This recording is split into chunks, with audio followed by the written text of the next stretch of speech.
As the 37 trillion cells in our body divide and proliferate, the possibility of acquiring mutations is bound to happen, and some of these mutations lead to cancer. But 30 trillion cells is only enough to create one human. How many cells would be needed to construct a 7-ton, school bus-sized elephant?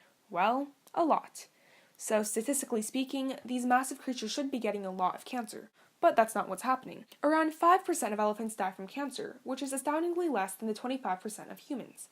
P53 is an anti-cancer gene. It detects when DNA gets damaged and then decides whether the cell should be repaired or killed immediately. The benefit of killing the cell is that it prevents the mutation from spreading.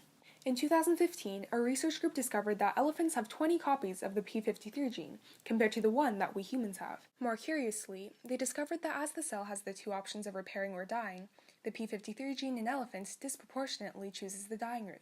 Recently, when the same research group was searching for more anti-cancer genes, they found LIF6. As P53 decides whether the cell repairs or dies, LIF6 carries out the killings. The research group proposes that after P53 activates LIF6, LIF6 proteins attack and poke holes in the cell's mitochondria, and toxic molecules leak out and thus kill the cell. LIF6 has been around in elephants and its ancestors since 59 billion years ago, but before it was a useless, inactive pseudogene. But at some point in history, LIF6 was able to come alive and turn on its gene expression to allow for the elephant's massive size. Because of its revival, LIF6 has been coined the zombie gene. The ultimate goal of understanding how elephants fight cancer is to gain inspiration for developing new cancer treatments for humans. But for now, a lot more work must still be done.